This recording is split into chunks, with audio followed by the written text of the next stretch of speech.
Hey, everybody. Welcome to the Book Leads Impactful Books for Life and Leadership. I'm your series host and leadership performance coach, John Jaramillo. This podcast Mm. series is about getting to the books that have impacted the lives of the people in my network, my growing network. So these are great leads that I'll be having conversation with on books that have inspired them, inspired their work, their lives, their leadership, whatever it may be. All those worlds intersect.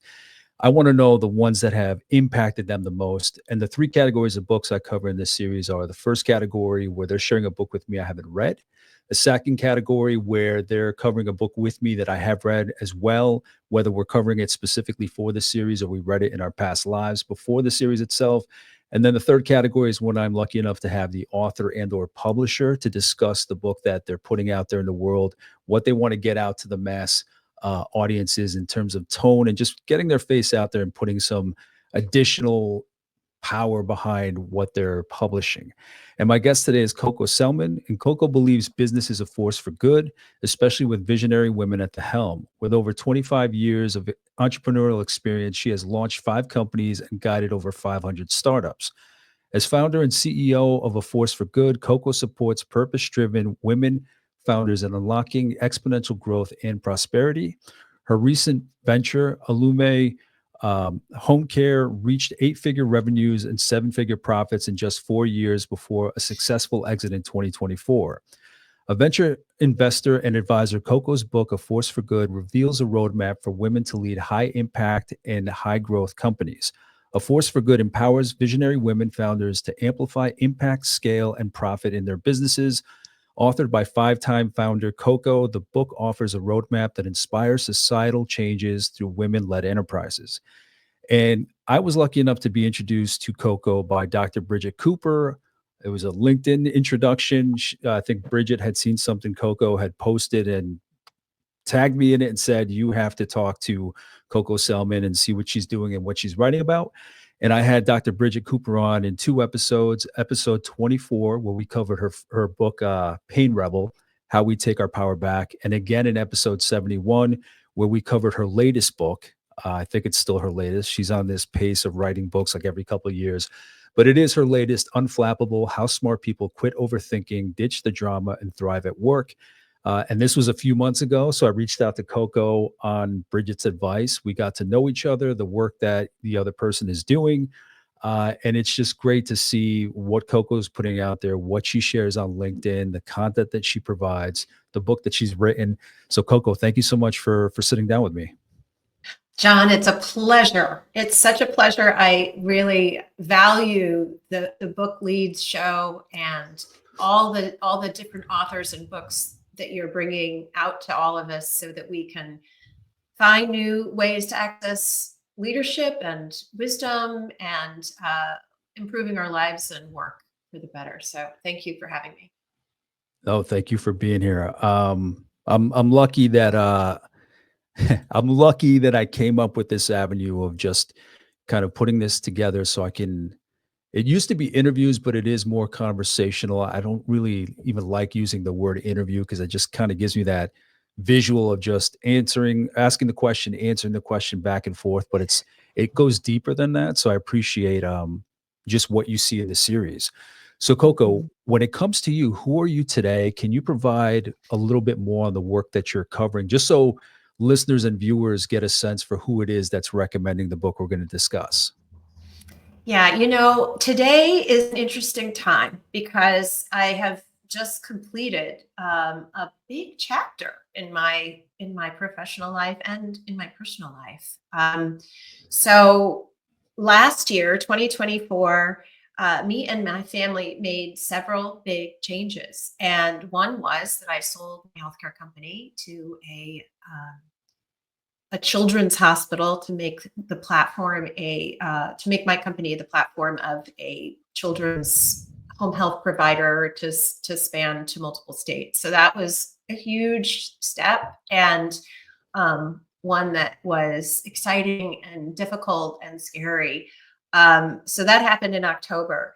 At the same time, I have an older daughter, a stepdaughter, Amelia, who's 23, and she has severe medical needs, physical needs, impairments, and requires around the clock care. She needs the support of a nurse or an aide at all times. And so when she graduated from high school, which she graduated when she was 22, she was able to stay that long. And then, now we're trying to navigate the life of an adult with very special needs. And we discovered that we would have better services for her in New York. So sold my company and we moved my family to New York City. And that all happened in October. So Wow. at the same time, John, I had this, Allumé was a journey for sure. And the first chapter was growing it and getting it off the ground. The second chapter was a merger to gain more scale and stability for the long term and preparing it for a sale. And then this last stage has been, finding a proper buyer for it. And the second stage was a hard stage post merger. Anybody who's been through a merger will understand and appreciate that. So Allumé merged with a company called Allpoint. And I remained a 50-50 owner, but I took a different role. And during that time, John, I was mourning the loss of my original brand, and it was not all easy, but it was the right choice. I call it the highest and best choice. And during that time, I wrote my book, Force for Good, and it was my way of healing while I was going through a challenging time. So right now, I've just come off having a big life change. I sold my company, moved my family, and at the same time, I had this book come out, right? So on January 1st of this year, or January 7th, rather, A Force for Good came out. And when you create a book, as you know, right, it creates a platform for you to do more. And like, you can't just give people a book. You have to then provide support for them. So I've been sort of doing that. And so that's where I am. I have a new baby that I've just birthed. I'm in a new city, right? I'm in a big pivot in my life. I'm still trying to figure out what I really want to do next. And at the same time, I'm, feeling extremely grateful and excited. And I ask myself, what can I do with this wild and wonderful life pretty much every morning when I wake up. Coco, to understand, and you gave a great breakdown of what's happened to you in the last couple of months has just been incredible. To Yeah. understand who you are today and more of that, the position you find yourself in, the life you find in yourself in, can you give us a walkthrough of how that path started? Typically, I'm curious from education on or when you entered the workforce, what did that look like from then to now? I grew up so I live in New York City. But I was raised in Council Bluffs, Iowa, a hardworking town, and most of the people that I went to high school with never left. And I was kind of a nerd. I liked studying. And I also I knew that I wanted a different life for myself. I was interested in the arts. I was interested in learning. I liked science and math, and I was a dork, right? And I didn't fit. I didn't love football, and my whole community loved football, right? And everybody, was all about football and all the sports, and I had no connection to it. So the other piece is I am the child of a single mother until she was 10, and I grew up with my grandparents, my mom, and my aunt, and I had sort of this unique experience. I watched my mom go to college while I was in elementary school and make choices to better our lives. And she was really she was wise, John, in ways that transcended her, I think, her experience, she just had this outlook about an openness in the world that she gave to me. And she always told me that I could do anything. And I don't know where she got that exactly, but she gave it to me. And I just saw the world as a place that anything was possible. I had a moment though, when I was in high school, and, I had gone to a summer camp, and it was a special, like, science brainiac kids, thing. And there was nobody there that was like from where I was from. They were all from, a lot of them were from New York, a lot of them were from the East Coast, they were coming from cultures and families that really, this is what you do. You go and you study in the summer, right? And so I met my people, and I met my tribe, people that were interested in bettering the world. And we were all there working I was at the time very focused on science. I studied biochemistry in college, and I was doing science. We're doing research, right? So I was in a lab at the University of Iowa, and I was surrounded by all these kids from all these other places. And I discovered while I was there that there was like other world, like people going and doing interesting things. And I wanted that, but we had no money. And, I remember my mother telling me as many times as she told me I can do anything that's in my dreams. She had a heart to heart with me at one point and was like, we cannot afford for you to go to one of these fancy East Coast schools that you want to. And I was like, well, then I'm going to get a scholarship. I'm going to do that. So I worked my tail off, and that is how I have done everything in my life, John. Like my life depends on it. And so that's And I how mean, it I it ended. it does. It does. You don't Yeah. know it at the moment, but it's amazing how it does. You may feel it, you can't really identify it when you're that young, I believe, but it does, because if you don't, you've said so many things in the first couple minutes of our conversation, where especially how you felt when you found your tribe, your group. You felt like an other when you were in your hometown, the whole football thing and what your priorities were. And yeah, it's just incredible when you can work towards what you feel is more representative or more aligned with you. How Yes. that saves your life. You know what I mean? Because if you're right, so many people that live in that kind of town might not leave. Yeah. Um, but it can be claustrophobic and it can be Hmm. suffocating for someone who feels like there's more to it than that Hmm. particular atmosphere, environment, what Hmm. no judgment at None. all on anybody there at all. It's Yeah. not to say Yeah. you took the right No. path from your hometown, I took the right path from my home. We took the No. right paths for what For we us. wanted to do, for Yeah. what we needed for ourselves. So I just wanted to jump in there because it stands out that it is life changing. You may not know it in the moment as a kid. You Mhm. can sense something's off, but I mean, it just dictates the rest of your life and your real full fulfillment. Totally, totally. And thank you for pointing that out, because it really was. And I go back to that a lot. Like, I think about the girl that did that.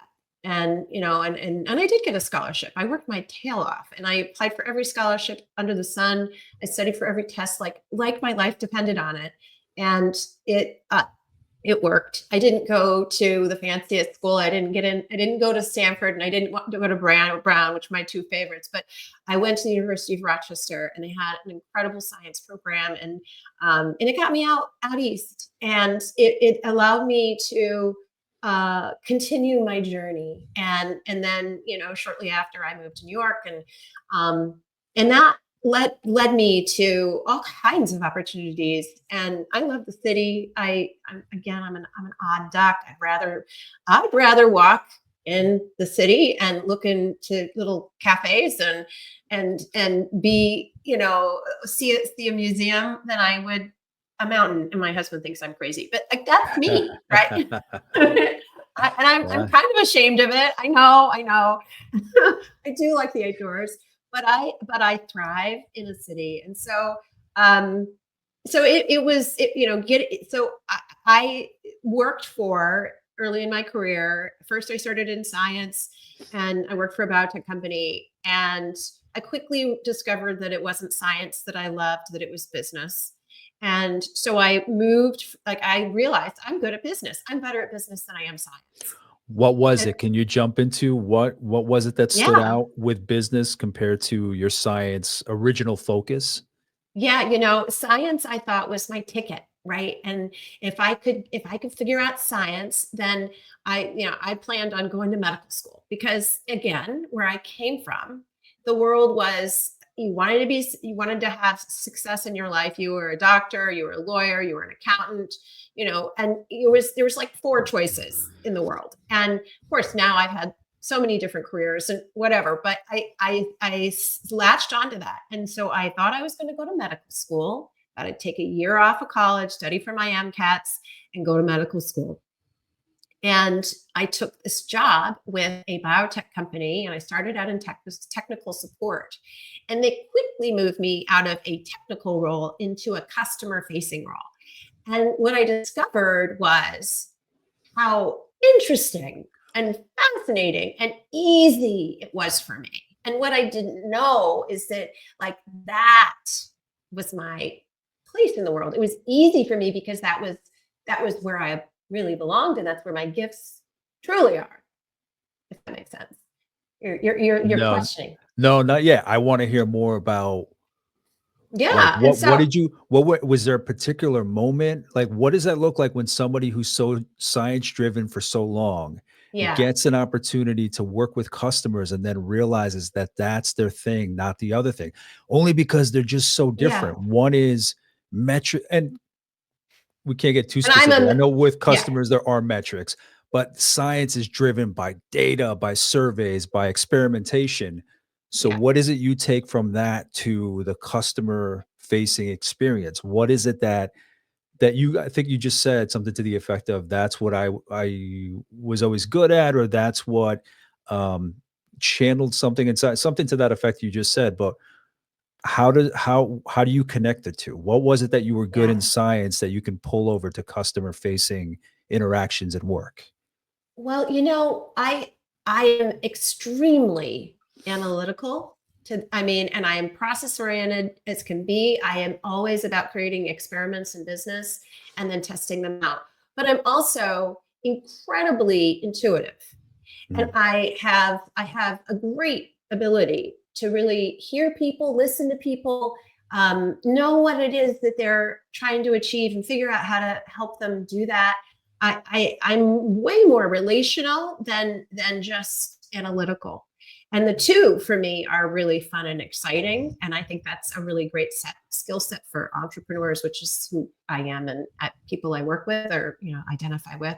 And so I sort of just it was this sort of cycle, this cycle of quickly learning that I could go into the work and do first customer support, then account management, then leading a very important team. And I was traveling around. I had this I was quickly given promotions, right? mhm. So I was validated through that and given more responsibility and given the opportunity to try things and present and learn about. I had to sort of learn about business through just being in it and watching the others around me. So I was traveling all over. I was working with Procter and Gamble was my customer, and we had these enzymes that the company created that were proprietary to them. And so I would go to their different plants and meet with their different operators. And I didn't know anything about supply chain, but I learned about it. And I didn't know anything about account management or Mm-mm. sales, but like I learned about it. And it was easy for me in the sense that it was easier for me to learn that. Okay, I realized like I'm so much better here. I am getting so much more. This is more fun, more rewarding. I'm getting really positive feedback than it ever was for me in science. I had to work really hard, and and it was not as easy, and it was never as fun. But I thought it was what I should do, Mm. right? The should do thing. And I believed it was important work. And that's always been a theme for me. Like it's gotta be something that has purpose. I've done well financially, but the reason I do it isn't because of money. It's because I like to make the world better. Yeah. And but I like to play the game of business. That's like I'm not a nonprofit girl. I have helped plenty of nonprofits and I give generously to nonprofits, but I have always felt there is a connection between doing good in business and making prosperity along the and aligning it with goodness. So I then realized, okay, here I am in the science role and I need to learn more about business. And I again came from my little experience. If I had my daughters, okay, so I have two daughters, medically fragile, and then a 16-year-old. My younger daughter, if she was in this spot, she would just go to business school. I didn't know that I could go to business school. I had no idea how I would pay to go to business school. I lived in New York City, paycheck to paycheck. There's no way I could afford to do that. So I I took a job. I wanted a job with one of the. I had heard from my friends that these at the time it was like big five consulting agencies, right? And I was told that if you worked with one of these, you would learn about business and you get your chops that way. So I went and worked with Arthur Anderson Business Consulting when they still existed before they went down, and I learned, and that carried me for a while until until there was a day when I realized I want to work with founders. Right. That was the moment that came, a couple years later after I'd kind of gone in and done projects. I want to work with founders. I want to work with people who are, in the trenches and solving the hard problems and making it happen. Right. So that was a lot. You might that's kind of my journey. Well, I hey, got to that's what I entrepreneurship. asked for. That's what I listen. If that's the bulk of it, we've been in 23 minutes. I've gone up to an hour with people that fill in all the details. It's whatever anybody wants to share. And when I asked before about that connection between science and business or science and Yeah, customer facing, it wasn't doubt. It was wanting to yeah, hear how, in your words, how you saw it. Because me, I've talked about it, how important the scientific method is to life, period, because on this series we've talked about failure, things not working out, how do you get motivated, what changes do you make, and I've always said I was going to write something about the scientific method and how it can apply to life and whatever it may be, and hmm that was my kind of, is this what she sees, where science is about the scientific method and solving problems and taking in the call or taking in the customer's complaint or concerns, and then kind of hmm seeing checks and balances and experimentation, trial and errors to see how things can be resolved. So, absolutely, it was not any doubt in my mind. I'm just always curious to hear it in my guest words. How, like, when did it click? So, and that's a huge one because when you were talking yeah, about going to college and how you drifted towards science or you were drawn to science, like that's what I hmm imagined. So yeah. from where you kind of just ended just now a few minutes ago to now, what does that look like, Coco? Well, so then I had four little companies that I started and ran, and that there were two that were consulting type of businesses that they ran simultaneously. One was world changing business, and I worked with small companies that were in their founders. And then I also had Trust Leadership Institute, which was a business that helped leaders develop self trust, and I certified trust leaders. I had a partner, and we on a separate venture, and we created a um, the Four Bs project, which was um, we were finding brands that needed to be promoted and distributed for American Indian tribes. So we were doing that, and that was a cool thing. And we started with chocolates.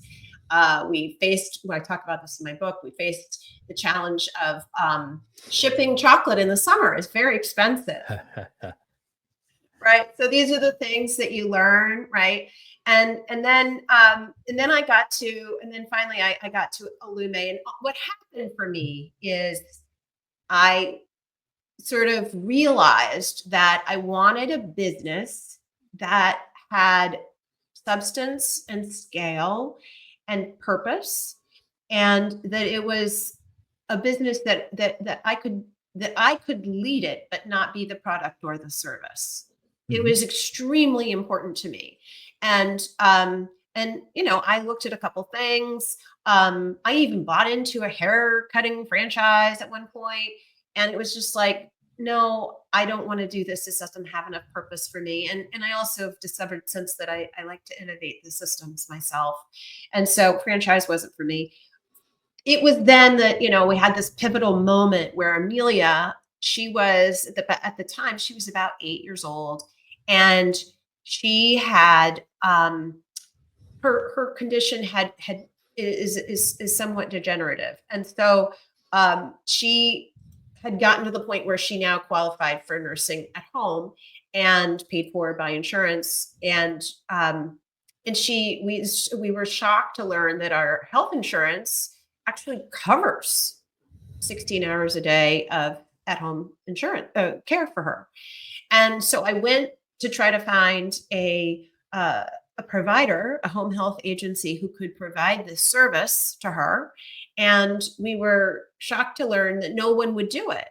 And it was because this was such a specialized field of home health that none of their business operations were able to do this. It was like totally different business model. So I saw this as an opportunity to both do something really good and meaningful in the world and also build a business that created prosperity and change people's lives, And so that's what it was like. Okay, this is what I've been looking for. And so that's what I did. And it was a journey. It took 2 years to just get the certifications I needed. I needed a home health license in the state of Connecticut. I needed a Medicare accreditation with CMS. You basically have to in that time period, you have to operate your company without getting paid. You have Yeah. to hire nurses. You have to have a board of directors. You have to demonstrate. You have to have your electronic medical record system up and running. You have to do all of these things. And then they come in and they survey you and they make sure that you can do all the things. And then finally, when they feel like, then you have to get approved to be paid. Anyway, Wow. there's a barrier to entry. but I also, okay, so this is where this is me, John, right? So I also knew that health, this type of business, home health, was at the early in growing into the stages of heavy consolidation. So I knew that there would be an opportunity for exit if I wanted it, or an opportunity to become a platform and grow with a partner. And so it was, yes, I want to do good in the world, but I also enjoy the game of business. And I want to play that game while I'm doing good. I want to create Mhm. an environment where employees love to come to work. Customers would never want to go anywhere else. Where your operations are pristine, your financials are pristine, your quality assurance, all of it is pristine. Your dashboards, your metrics are beautiful. I mean, this is like, talk about elegant science, right? They always use Yeah. in science, they always use the term elegant when Yeah. they're referred, right? So like I wanted an elegant, structured business So Coco, that for you, like churned. I've heard you mention when you were when you were working in New York, when you wanted Yes, to work with founders first, yes. when you pivoted away from being a franchisee, when you spoke about this home care venture, I've heard you Mhm. mention purpose, that there was Mm. purpose in this, there wasn't purpose in that, there wasn't enough purpose in this. Mhm. Where does that trace back to for you?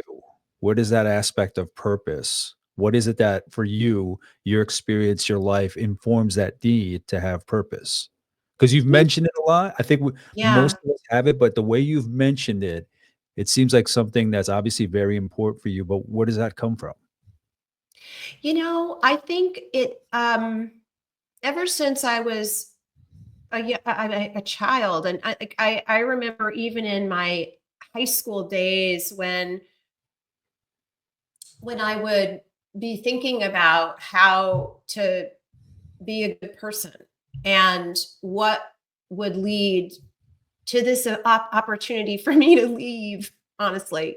And like, and I had this sense that it wasn't just for people who did well extrinsically, but there was something about that when you were doing it for the right reasons, there was a better chance, I suppose. I think I felt then, and it's just the first time I'm ever saying this, John, but like I think it was like part of it, like you have to be a good person too. And and that was the seed, right? But it became for me much more than that, because now I don't do it because only good people get what they want. That's probably not all true, but what I've discovered is that my life is better. My level of happiness, my ability to get up in the morning is better when I have a sense of purpose. And Mm. I'm driven by something. I don't even like to use the word driven, but I'm inspired by, I'm moved by something bigger than myself. And what I loved about Allumé and what I loved about growing that team is the feeling that we were dedicated to a purpose larger than ourselves. And we use the term remarkable care. We wanted to surround our patients, their families, our nurses, and the entire community with remarkable care.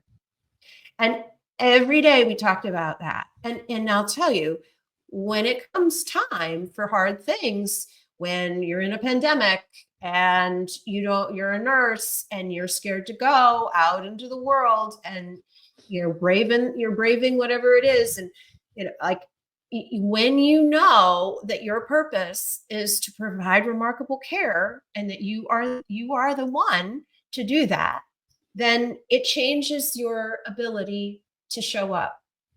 And and it has a multiplying positive effect. Everybody is like, would you rather go to work and feel like you're on purpose, or would you rather go to the work just to feel like another day, another dollar?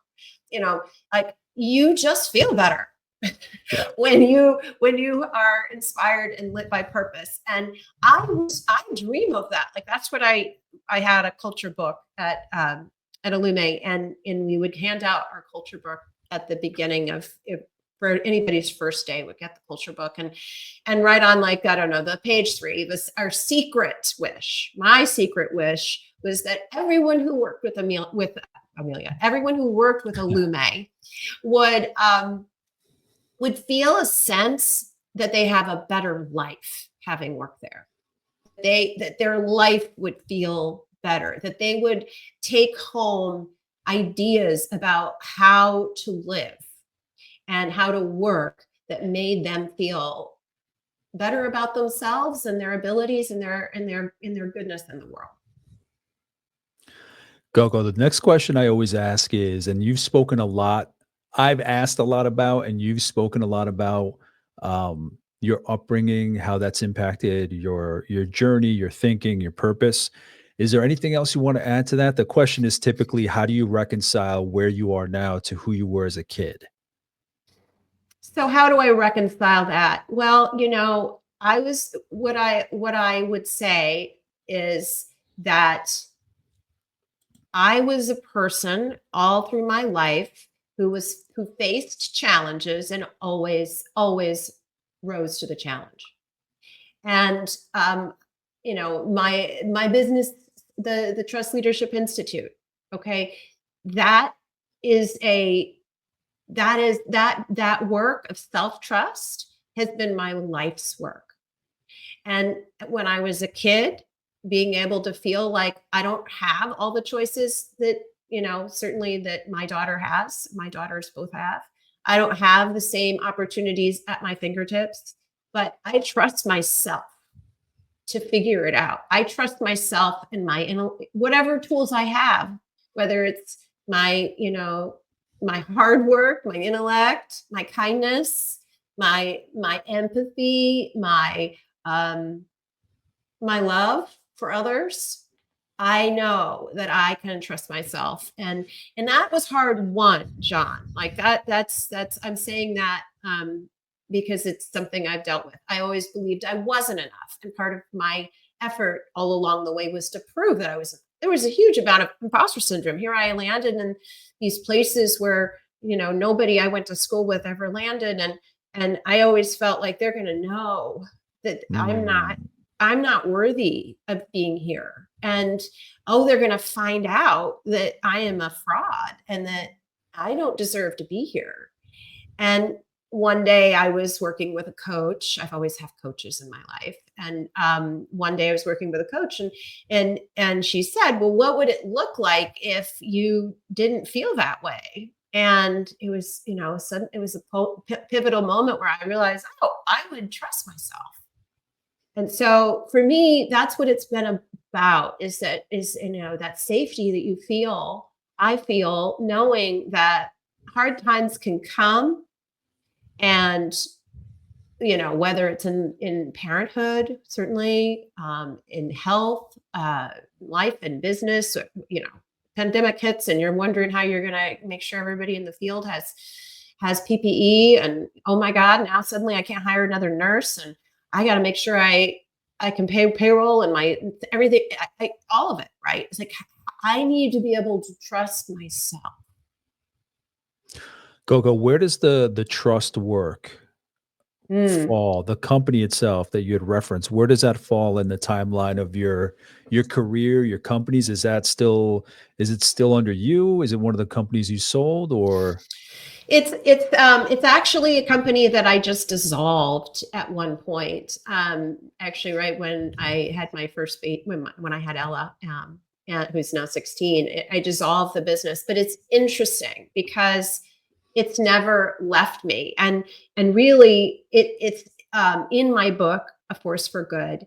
There is a section. So there's the first chunk of the book is about creating a flywheel for your company. So often as leaders, we come to work as entrepreneurs, there's a million things going on depending on where we are in the state and size of our business. Like we're wearing many hats and shit just starts flying and you become reactive. So the whole idea is to have a 4-page plan that reminds you of where you're going and that you then iterate in through a series of rituals that you do with your team so that you and your team are reminded of it and continue to add data and you continue to iterate on your hypothesis, right? There's that And hypothesis again. yes, there it is. There it is. There it is. But the second little section of the book, the last 3 chapters are dedicated to who you need to be in order to create a business that's a force for good. Mm. And it distills into 3 different qualities: be wise, be transformative, and be of highest and best use. And this idea of being wise, it's about connecting to the part of you and encouraging every single person that's on your team to connect to the part of them that has that infinite source of wisdom and has a regular way of checking in with it and then using it. And so the self-trust piece is very, very much a part of who I am and what I believe and what I think makes leadership work. I don't start with it. It's like, okay, back to the science. It's like the periodic table, right? You got to learn the periodic table before you can do elegant chemistry. And so this first book, A Force for Good, is the periodic table. It's all the parts. But the real beauty, the real, like, when you really start to do transformative work as a leader, it's when you add in those elements, like bringing forth your own wisdom, hearing your own voice. And so that when you look at this data, you have something deeper and more grounded and something larger that sees way beyond whatever those numbers are and has a sense for the needs of the organization. And that's what it means to be transformative in 3 words.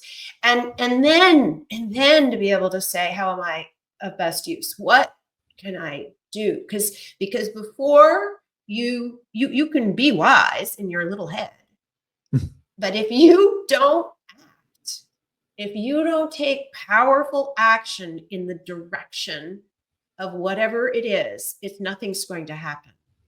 And so that's the larger piece. And that's actually, so trust, self-trust is when you stop in a moment, you accept what's there, you don't resist it, you hear your own inner wisdom, and you act from it.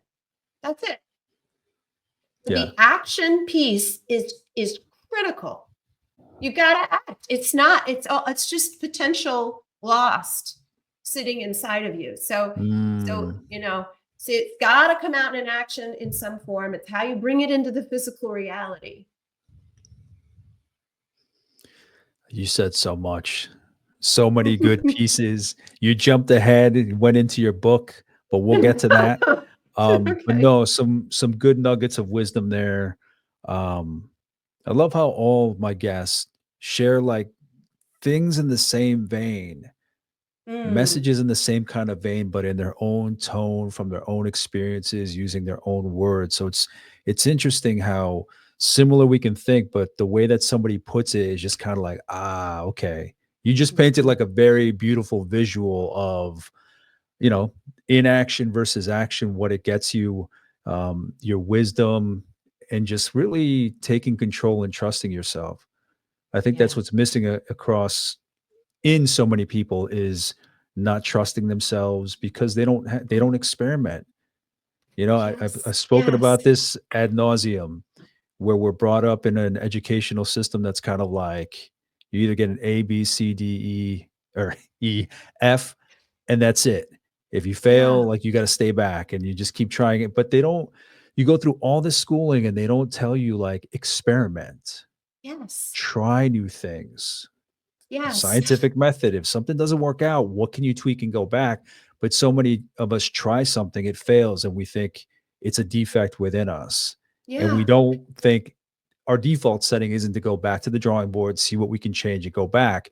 We pick it up as adults as we hear these kinds of conversations, as we read more, as we learn about each other's experiences. But it's amazing how that just isn't taught to us as kids. It's taught to us, but in science class, it's never said like, "Hey, this whole thing you learned in biology or chemistry, bring it over here, try it in your life, see what you can tweak." Mm-hmm. So, thank you for bringing that up.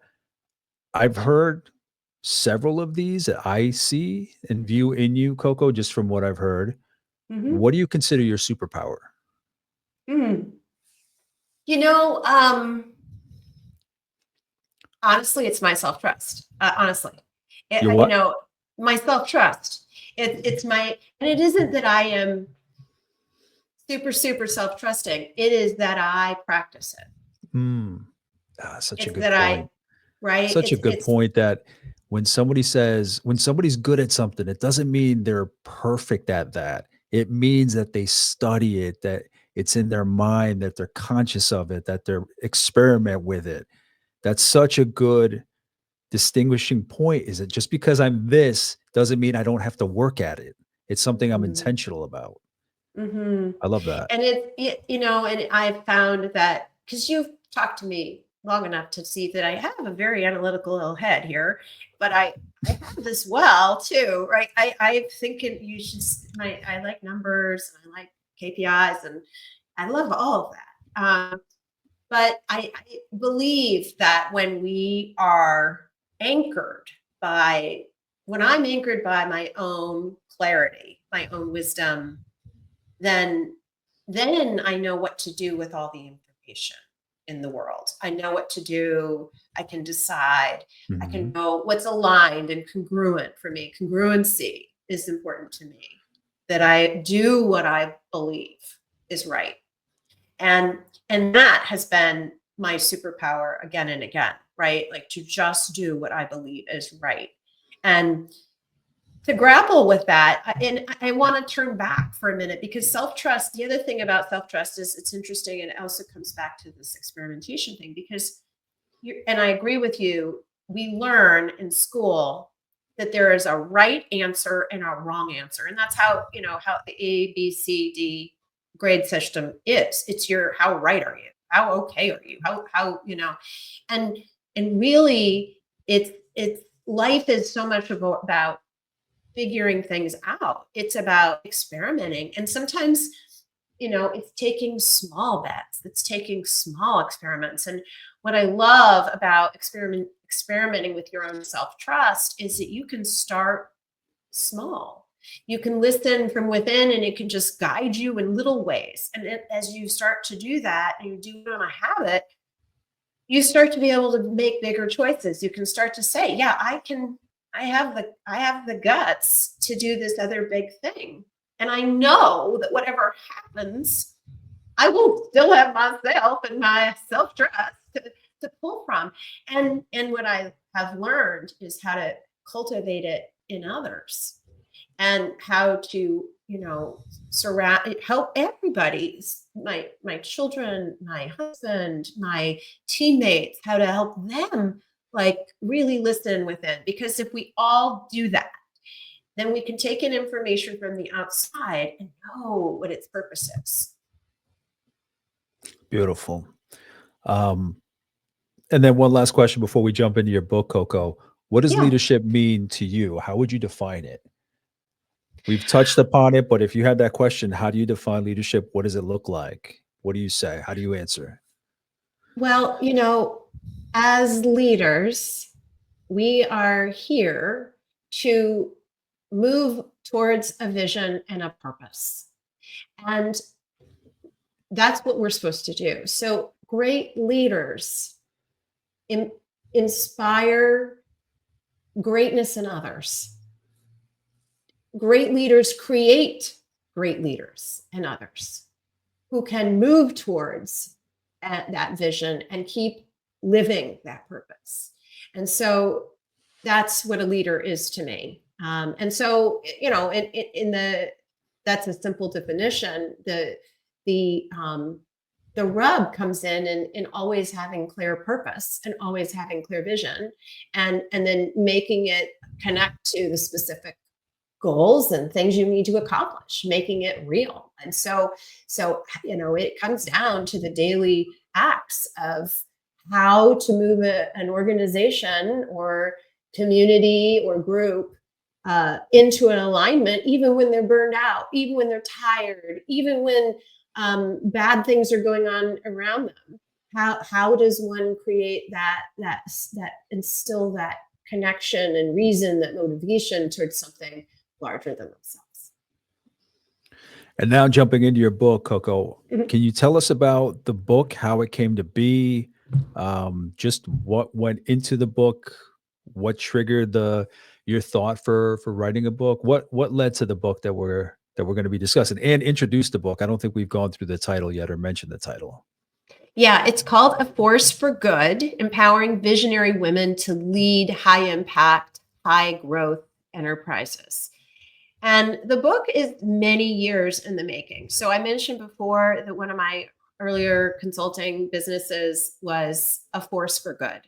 And A Force for Good, it was where I worked with smaller companies, individual founders with small teams.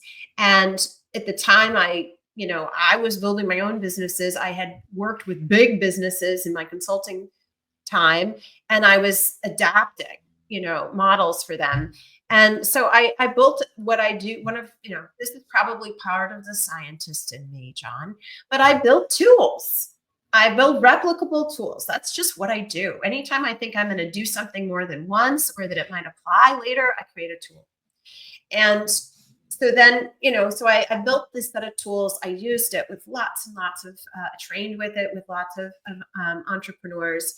And then, then I decided I wanted to create a business that was where I wasn't the product. And so I moved from that, but I always used the tools. So with Allumé, I used all the tools, but then I fine-tuned it for a company that was bigger, right? That could grow to be, teams of 500,000 or more teammates.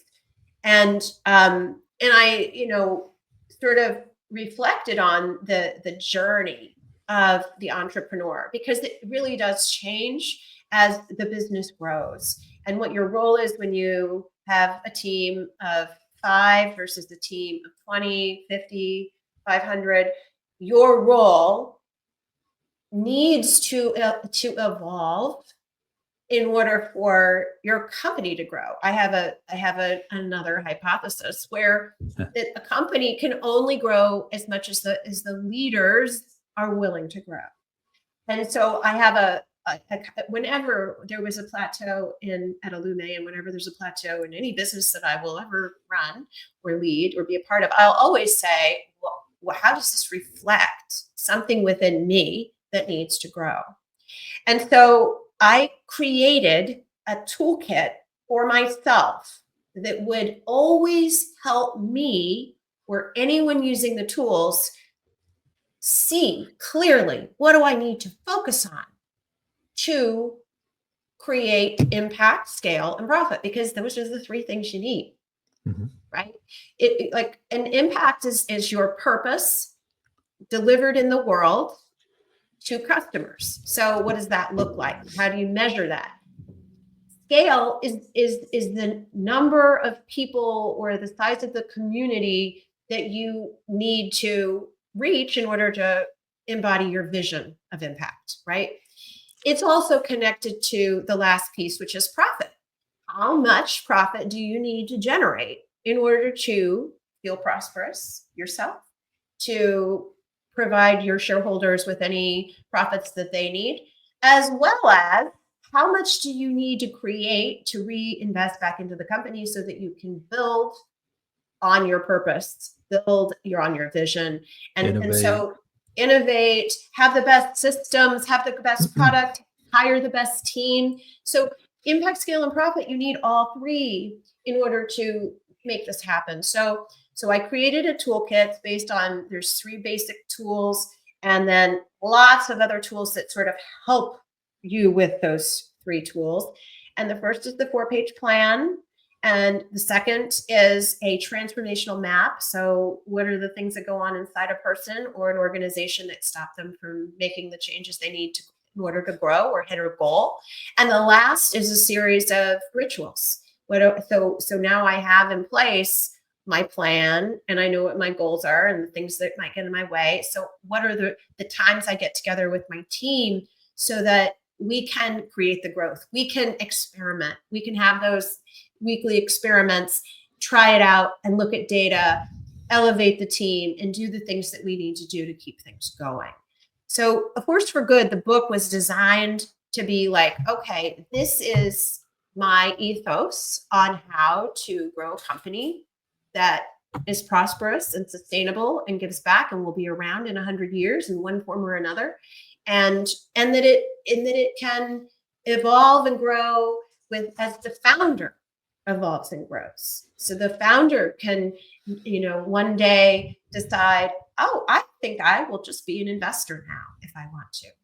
Or the founder can say, I love this one piece of the business. I just want to do that. And I want to have everybody else, have the wonderful team and systems in place so my business continues to grow. So that was why I wrote it. To be honest with you, I wrote it at a time when I was going through hard stuff.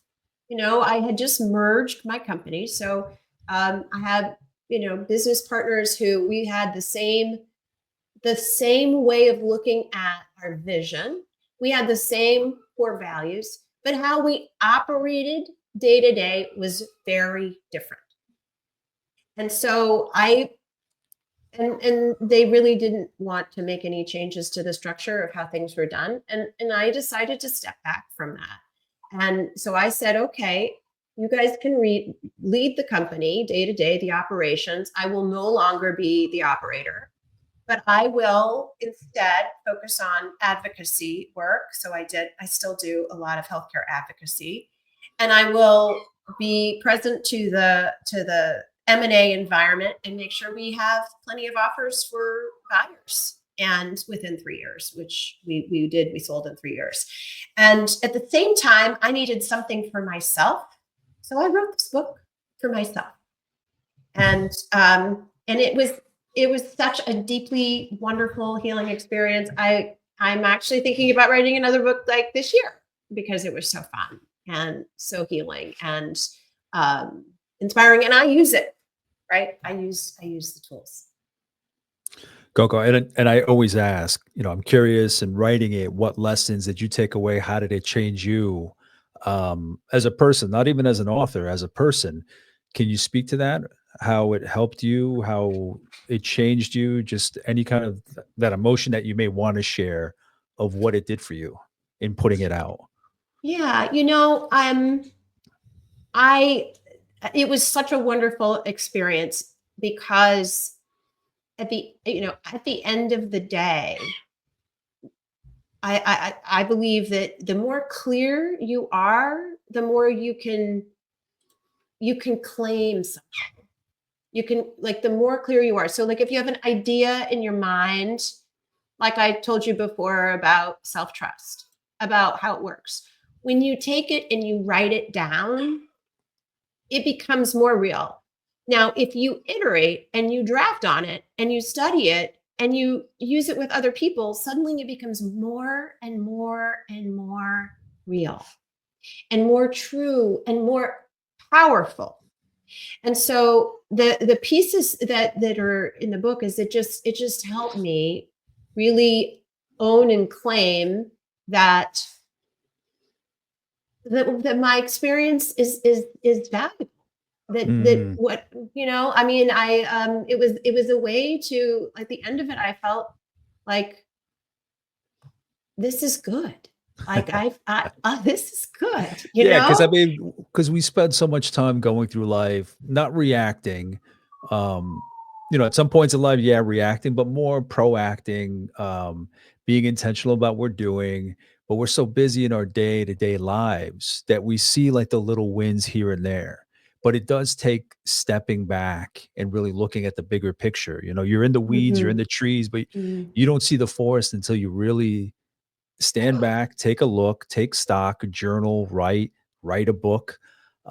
So I can see how all of it's valid as you're living through it and providing it for your clients and doing it for yourself. But I can imagine when you get to that finish line and you finish the book and you see it all All captured together. beautifully. Yeah, it's something about looking back at it and seeing it all like the big picture. Even not just imagining it in your mind, but actually seeing it written out. So you're not trying to organize it in your mind, you have it broken out in chapters Yeah. and of your thoughts, your work, your history, your experiences. And the other thing, writing a book is a different endeavor than running a company because, like, I can never just with a company be able to say, well, here's the company. Well, with a book, you go, here's the book, right? Right. And there's something very satisfying about that. The other thing I will say is that I've learned over the years, I'm sure you're the same, what I'm good at and what I'm not good at. And I embrace that I need help in my life at this stage. I didn't embrace that early. It's one of my big lessons, big time over the course of my career as an entrepreneur. And so I found a partner to help me with my book and several partners, just to be very candid. And I wrote the first full draft, and then and then I said, give me all the feedback in the world, right? And so it was then we wrote 8 drafts together. We went back and forth. And I, at this stage in my life, am so open to feedback And I like it's the hypothesis thing again, right? It's just like, let's try this out and then like not get too crazy about any of it. And I'm open to whatever. Tell me, do you like this? Yes or no? What do you think? At the same time, there's certain places where my guidance says, well, this is how it has to be. But 95% of it, I was like, great, thank you. Bring it on, bring it on, bring it on. And and so I really do, it would never have been, I wouldn't feel as solid about this creation if I hadn't allowed myself to receive all the feedback. And I had, beta readers, and I had, a developmental editor. I had a copy editor and a proofreader. So lots of feedback. And I loved it. I loved that because I'm really good at getting things to that 80% place. The last 20% will kill me. So like if I Yeah. didn't, so I've set my life up now with those 20% people.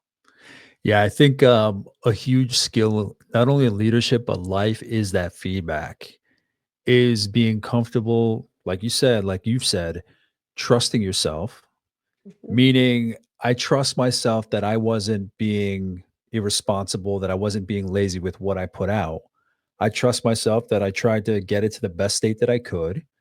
I trust myself in what I know, the knowledge that I hold in this manuscript or movie or whatever we're sharing with mhm, others, mhm, that if you trust yourself, if you've done the work, mhm, if the values behind your work are, and this goes for so much in life, if the values behind your work are solid and you know yourself, that's your confidence. No yeah, one can take that away from you. So when you get that feedback, okay, this is a way to get better. But there's something to be said about confidence and what it means to really understand what you're providing, what you believe in, what your values are, mm, what your qualities are, and your quality. mhm, What is it that no one can take away? You're showing your mhm, best. You're not being, lazy or anything like that. So when somebody mm-mm. comes at you with feedback, it's to get better.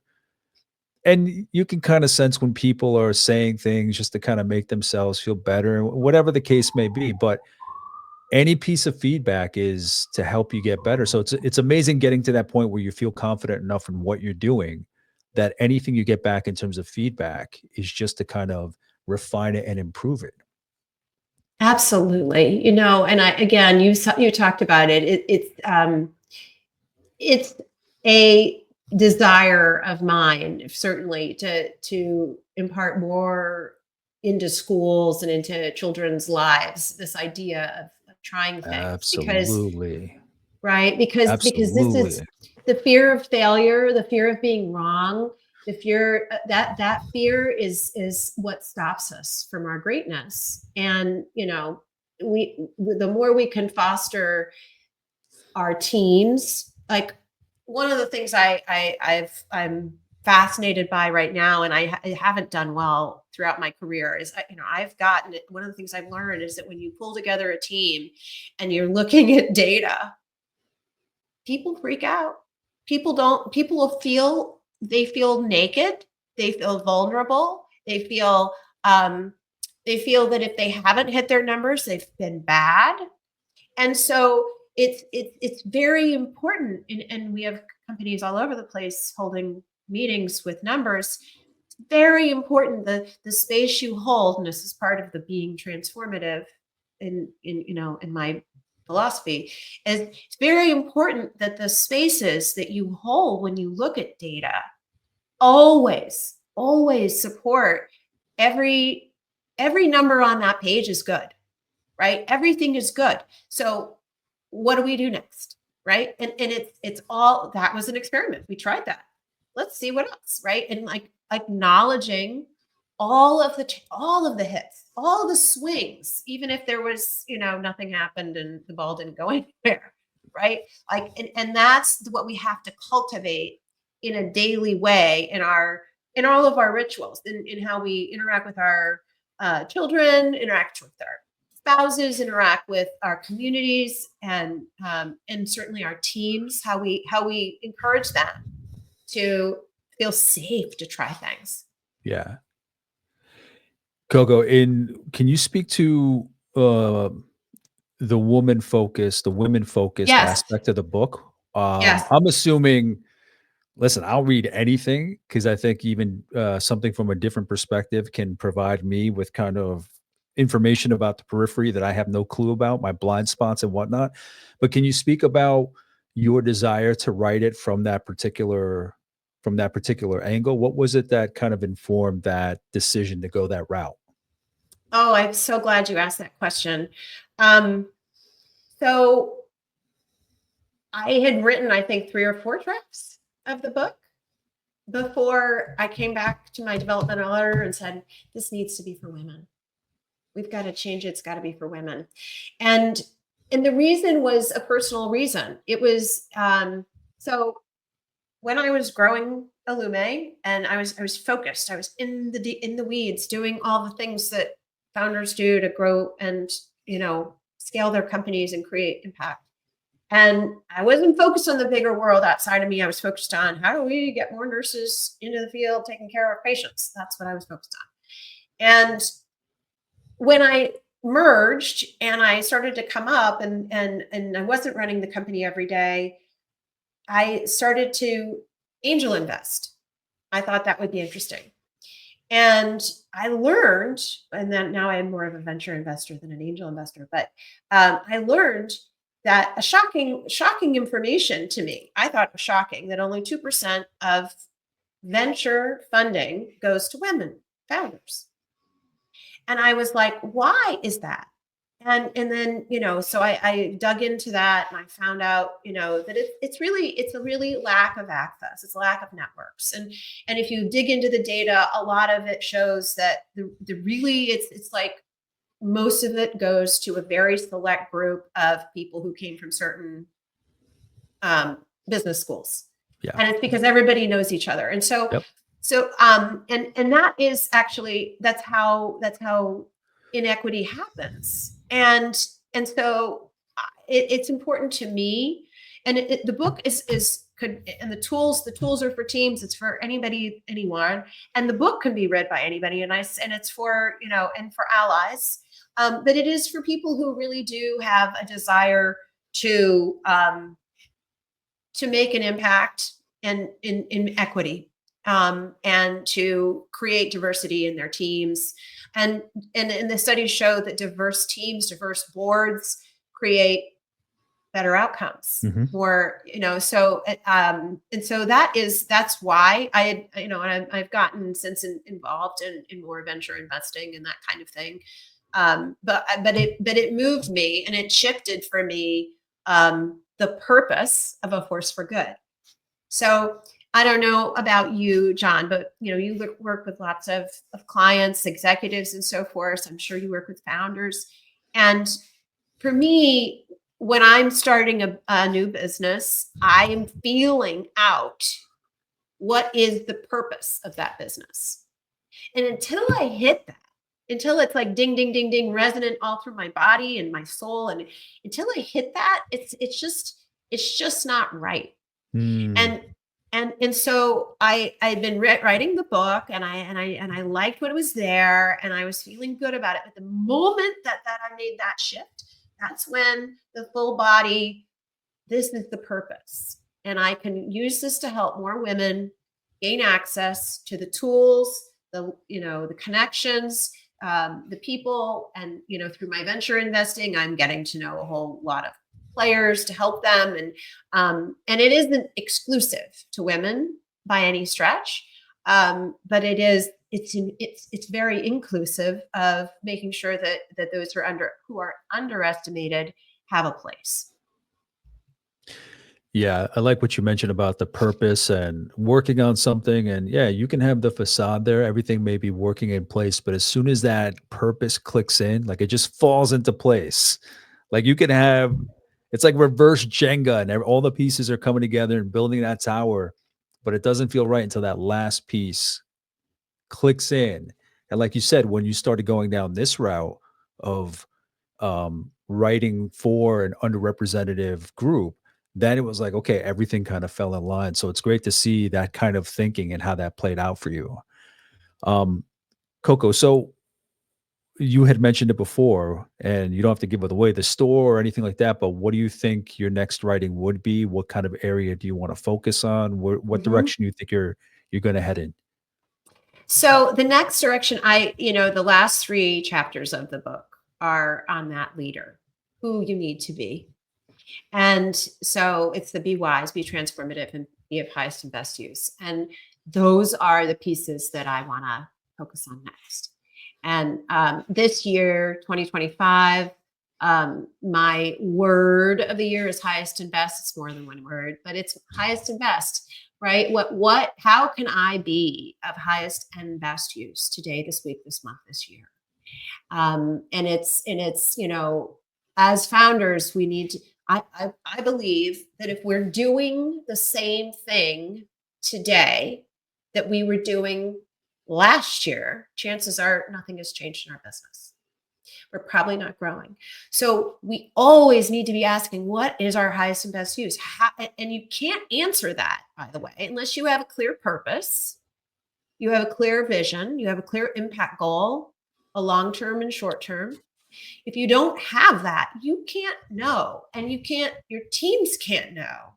So everybody comes to work every day and they get on a hamster wheel, and they keep producing the same results. And those results are wonderful. But if you want a transformation, you want to see growth, then something has to change. And it begins with me, the founder, the leader, you, the founder, the leader. And it's a question of how can I be of highest and best use. So this next book, and the words that keep coming to me are the prophet. The idea of how to listen within Mhm. and create profit, and be transformative, and do the things that are of highest and best use. So sometimes the highest and best use thing is like getting in front of whatever's on your list. Like I always have, maybe you do too.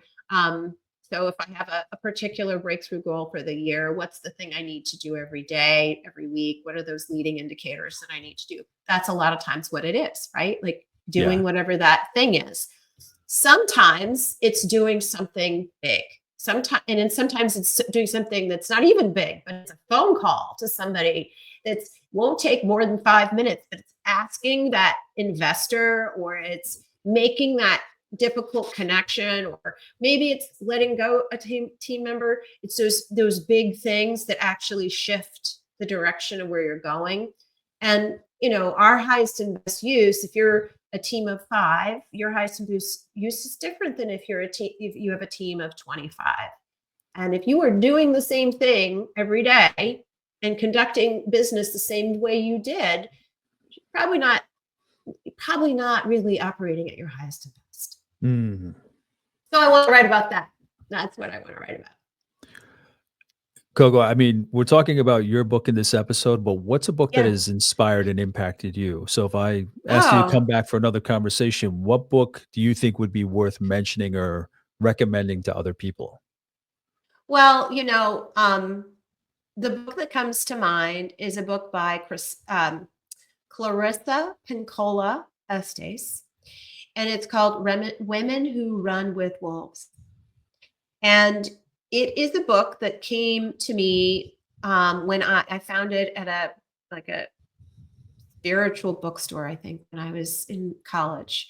And I was going through a hard time. I was going through, sort of a crisis of the soul. I was trying to reconcile my past life with where I was going, and I found incredible um, clarity, and I found sustenance in this book, Women Who Run with Wolves. And so I read it again and again and again, and I still pick it up from time to time. And it reminds me of all the archetypes of of um, of who we are, and that we can bring forth from within us, you know, the healer, or the wise woman, or the fierce wolf, right? We can bring forth these parts of ourselves anytime and move through the impossible and create Amazing. joy So too. yeah, Create yeah, lots yeah, of yeah. joy. That's a huge one. That's a huge one. Yeah, I Yeah. think I don't know. I think people may underestimate how important joy is. Yeah. Um, like real joy. I think we're tapped into and we understand, or no, we experience, but we don't understand like momentary happiness versus anchored in foundational joy when it comes to how we're living, what we're doing, what we're working in, who we're around. So I think that's a powerful word when it comes to just what we want to do in life, whether it's work, business, relationships, anything. John, you're gonna probably like, oh no, she's gonna talk about this. But I another book, okay, another transformational book that I came across later. So I came across this woman, Mama Gina. All right. And she's the founder of the School of Womenly Arts. And she's written several books. Um, I can't remember the name of the first one, it'll come to me.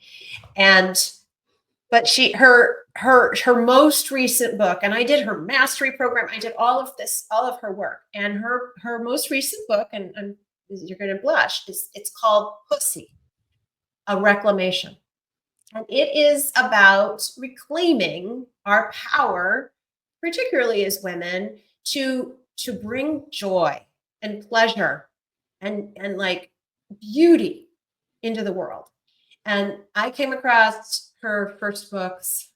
Well, I can't remember what it's called, but I came across her first books and I started doing her workshops in my late 30s. And for my 40th birthday, I did her mastery program, and it changed my life. It really did. It is the idea of joy and fun, and like this it's not all aesthetic, and I was like Mm. trying to be like a Buddha on a mountaintop, and like, oh my gosh, I should be like, I'm happy when I've got my fun dress on and I'm out on wear my great heels and put my lipstick on, and I'm flirting with my husband, and then I walk into the boardroom and I bring my full self there and all of its glory, and life is just more fun that way. And so that's another book, completely different book, but it actually inspired me. I will say that Allumé was the creation that came from all that fun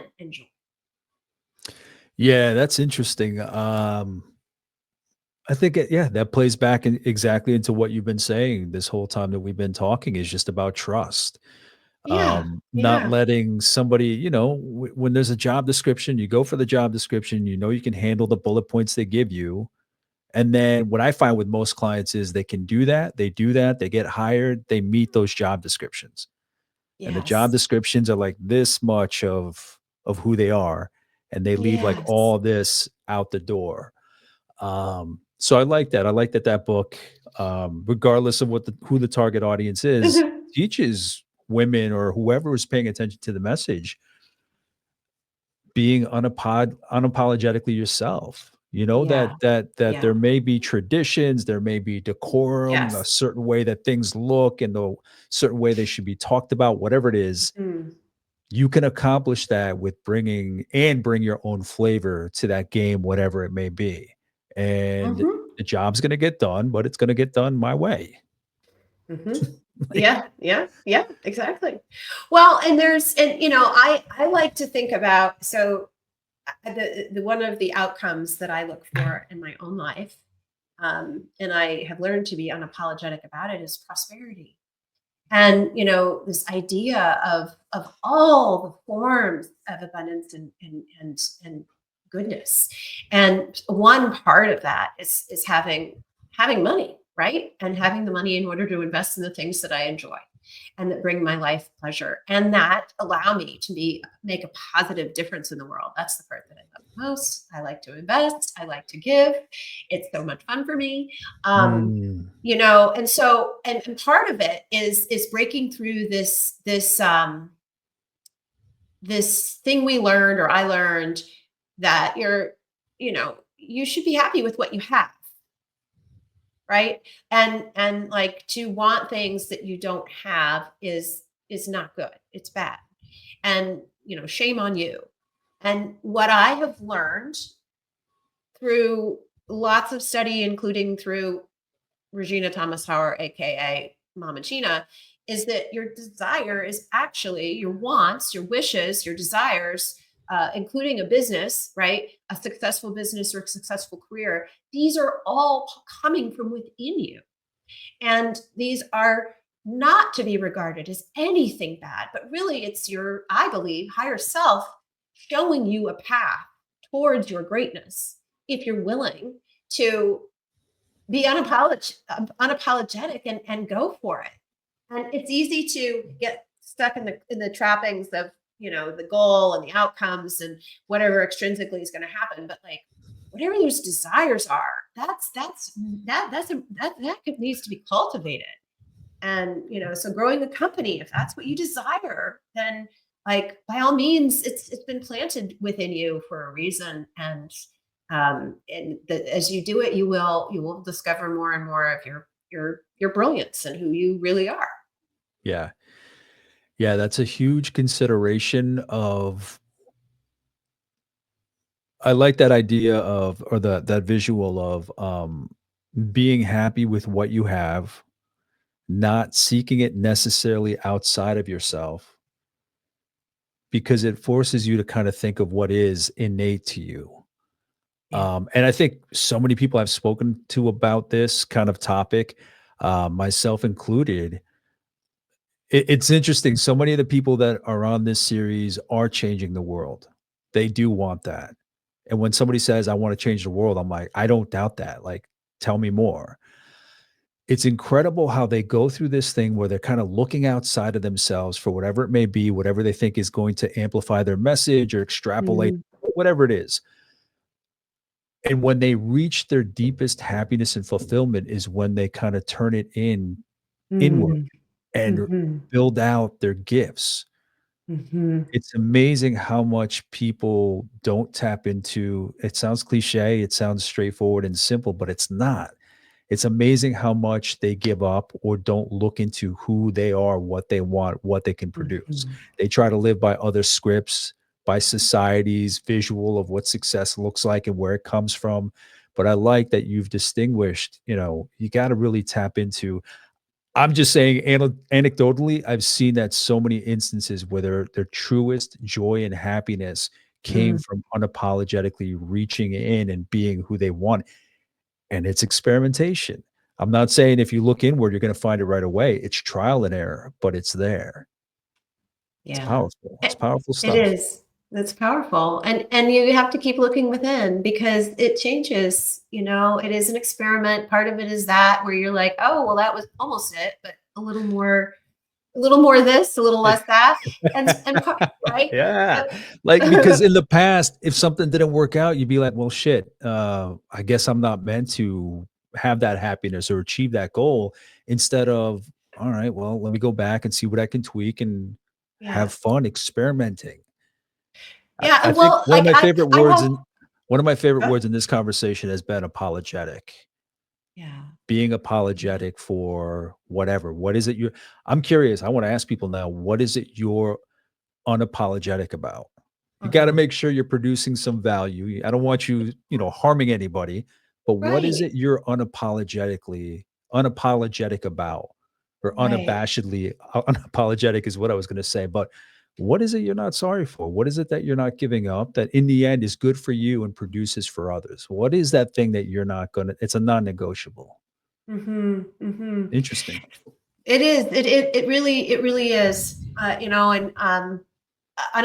being unapologetic is something that we can all strive for that because that means we're living in a way that's brave and bold and aligned with our convictions, Yeah. right? Because if you are feeling apologetic, it's either because you're coming from that old place and judging from like an old script, or because there's something about it that's not aligned with what your values.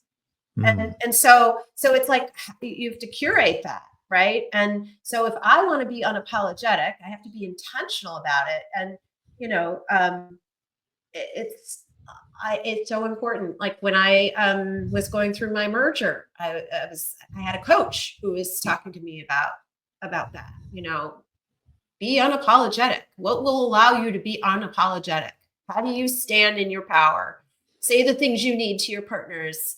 Do what's right for you, and not feel like you're not living according to your values. Right. So Absolutely. Absolutely. yeah. Coco, and wrapping up is what are you up to these days? Is there anything else you want to share that maybe I didn't cover? Anything at all? The floor is yours. Please share. Oh, thank you. I am having so much fun right now with it's a very simple thing. It's a tool of the week. And right now it's simply just going, you know, 1 week at a time on the Force for Good website. It's forceforgood.biz/weekly dash tool. Every week we bring out a new tool, and it's comes straight from the book. So it's like, one tool at a time, and I do a video that goes along with it, and you have access to it for the week. And it's designed to be little bite-sized bits to help you implement different mindsets, and also each tool is really a wisdom tool. It's really meant to be a place where you focus on what creates growth in yourself, in your team, and in your company. And by using the tool, and we talked about this before, writing stuff down, actually taking it from inside that head and onto page, it brings it more into reality. And then the next step is to take action in it, right? And so each tool is meant to help you direct your focus, direct your team, so that you together can cultivate wisdom that comes out on a page in written form, and then you take action aligned with that. And if you do that once a week, it's a free tool. What the heck, right? Give it a Oh, shot. absolutely. Yeah, and we had spoken about it before. I mentioned the power of you living your career, living your life, seeing the value in it as you go, but how Mhm, much of a value and game changer it is when you actually write out a book and look mhm, at the whole picture, right? The forest versus the trees. mhm. I just finished up a chapter that I was writing, helping a colleague of mine, a book on writing, and she wanted me to write a book on proofreading. I'm like, yeah, Oh. sure, I'll jump into anything.